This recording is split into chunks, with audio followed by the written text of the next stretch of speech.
Okay, ngiqede i-honors yami, ngihambe ngiye Cape Town for 2 years, ngiyokwenza i-masters la ngangithi ngifuna ukuyenza khona. Ngiyenze for 2 years, kwakuyi-program e-intense, kodwa futhi yenzeka. The environment was very friendly, abantu bakhona, they were very helpful.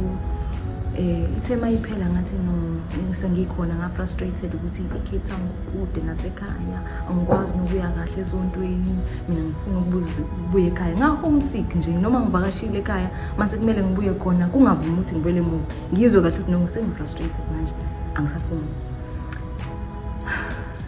Ithe isizophela nayo ngathi no, yazi, ake ngenze lento engangiyenzile ekuqaleni. I started to speak it into existence. No, mina ngizobuya ngizeThekwini ngizokwenza i-PhD yami. Ngathi okay, uma usune-masters, might as well do your PhD. Lento leyo yokuhlezi ngifuna ukwazi ukuthi ikhona yini into engale kwalento lesengiyenzile manje. And kwakuyi-PhD. But futhi emzweni wami nasenhlizweni yami ngoba ngifuna sengenzile i-diabetes kakhulu from honors and masters. Sengifuna ukusebenza ngabantu manje nabantu ngadevelopa nje leyo passion.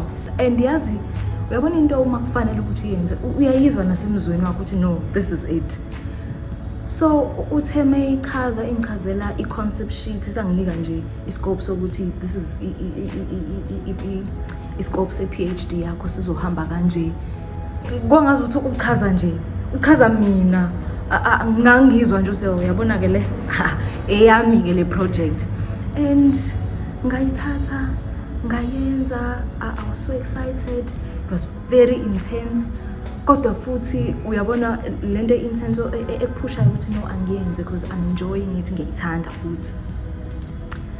Kwale COVID mase ngihlela ukuthi okay fine, remember ngiregistered 2017 and iUKZN uma wenza iPhD yakukhokhela lo 3 years lo iprogram kufanele bakhona. So mina already sengiluza unyaka, sengisele neminyaka emibili kwi-remission, but futhi at the same time i-first year yami kulo supervisor lo.